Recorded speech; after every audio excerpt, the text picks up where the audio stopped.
आज का दिन। श्रोताओं, सबसे पहले जानेंगे आज के दिन के इतिहास में घटी विशेष घटनाओं के बारे में जानकारी।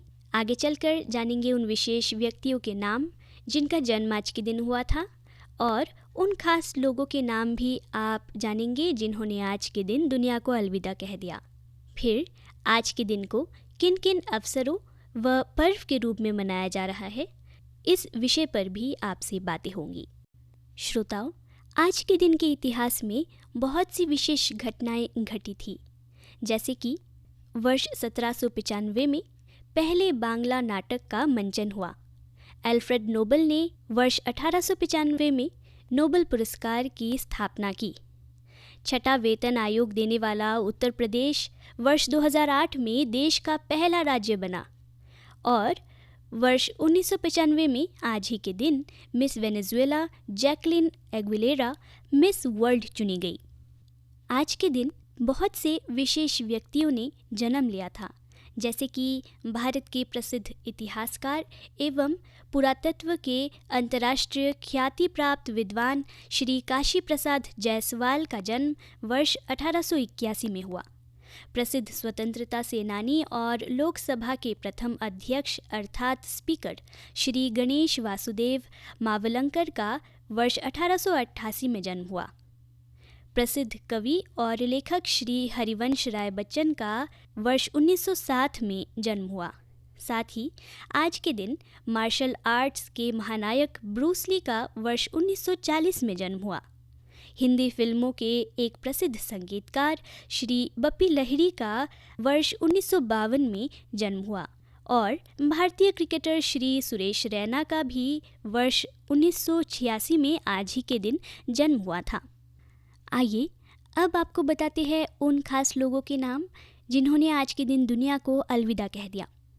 श्रोताओं, सबसे पहले मराठी उपन्यासकार, आलोचक तथा पत्रकार श्री गजानन त्र्यंबक माडखोलकर का निधन आज के दिन वर्ष 1976 में हुआ। भारत की प्रख्यात समाज सुधारक श्रीमती लक्ष्मीबाई केलकर का निधन आज के दिन वर्ष 1978 में हुआ। और भी विशेष व्यक्तियां हैं जिनका निधन आज के दिन हुआ था, जैसे कि प्रसिद्ध प्रगतिशील कवि श्री शिवमंगल सिंह सुमन का निधन वर्ष 2002 में, श्री विश्वनाथ प्रताप सिंह भारत के पूर्व प्रधानमंत्री का निधन वर्ष 2008 में, और भारत के प्रसिद्ध सारंगी वादक और शास्त्रीय गायक श्री सुल्तान खान का वर्ष 2011 में निधन। श्रोताओं, आज के दिन मनाए जाने वाले पर्व के बारे में बात करें तो ये तो हम सभी जानते हैं कि आज गुरु नानक जयंती मनाई जा रही है। इस साल गुरु नानक जयंती आज के दिन यानी 27 नवंबर को मनाई जा रही है। ये गुरु नानक जी के जन्मदिन की 554वीं सालगिरह मनाई जा रही है। सिख धर्म के हमारे भाई बहनों के लिए ये जयंती काफ़ी खास दिन है। इसे प्रकाश उत्सव या गुरुपुरब भी कहा जाता है। गुरु नानक जी सिख धर्म के संस्थापक और पहले सिख गुरु थे।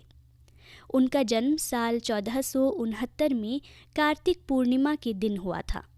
इसलिए हर साल कार्तिक मास की पूर्णिमा तिथि को गुरु नानक जयंती पूरी दुनिया में मनाई जाती है। गुरु नानक जयंती का उत्सव पूर्णमासी दिवस या पूर्णिमा से 2 दिन पहले शुरू हो जाता है। इसमें अखंड पाठ, नगर कीर्तन आदि जैसे अनुष्ठान शामिल है। गुरु नानक जयंती के दिन देश भर में गुरुद्वारों को सजाया जाता है, जहां बड़ी संख्या में भक्त आते हैं। गुरु नानक जयंती पर नानक देव से जुड़ी कुछ अहम बातें आइए जानते हैं। बालक नानक बचपन से ही कुछ अलग स्वभाव के थे। माना जाता है कि ईश्वर ने नानक को कुछ अलग करने के लिए प्रेरित किया था। कहा जाता है कि बचपन से ही गुरु नानक देव का आध्यात्मिकता की तरफ काफ़ी रुझान था और वो सत्संग और चिंतन में लगे रहते थे।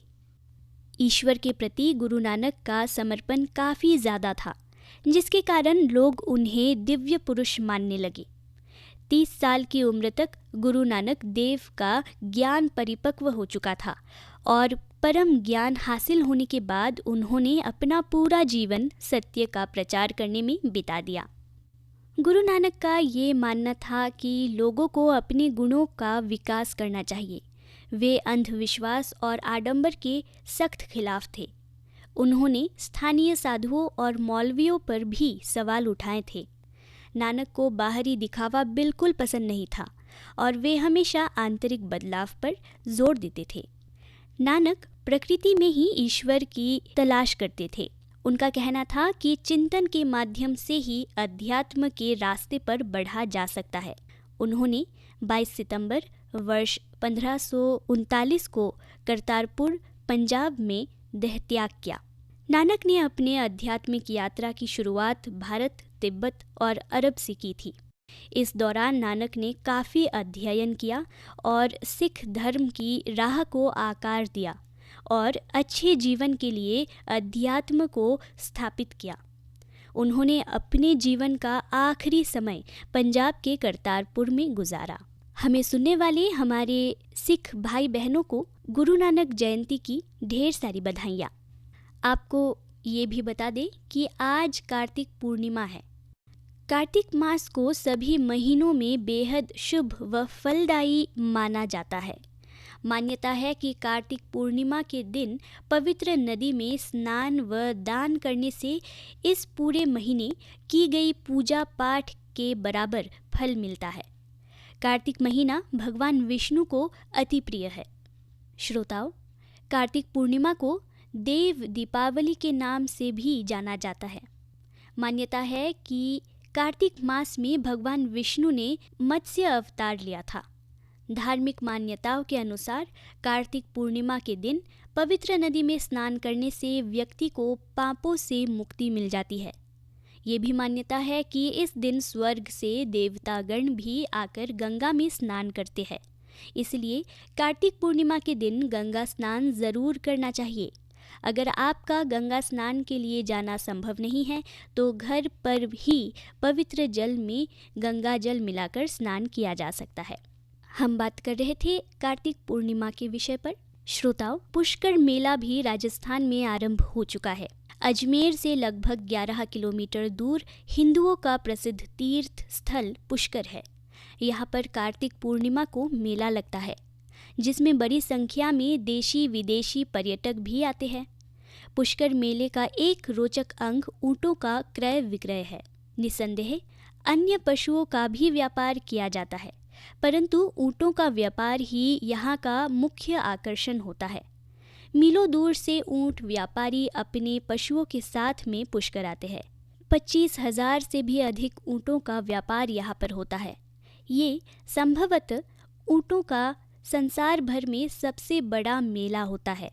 इस दौरान लोग ऊँटों की सवारी कर खरीदारों को अपनी ओर लुभाते हैं। पुष्कर में सरस्वती नदी के स्नान का सर्वाधिक महत्व भी है। यहाँ सरस्वती नाम की एक प्राचीन पवित्र नदी है। यहाँ पर वो 5 नामों से बहती है। श्रोताओं, पुष्कर स्नान कार्तिक पूर्णिमा को सर्वाधिक पुण्यप्रद माना जाता है। यहाँ प्रतिवर्ष 2 विशाल मेलों का आयोजन किया जाता है। पुष्कर मेला थार मरुस्थल का एक लोकप्रिय व रंगों से भरा मेला है। ये इस साल नवंबर की 20 तारीख को प्रारंभ होकर कार्तिक पूर्णिमा के अंत तक यानी 28 नवंबर तक चलेगा। और श्रोताओं, इन्हीं जानकारियों के साथ आज के दिन से जुड़ी बातचीत यहीं पर समाप्त होती है।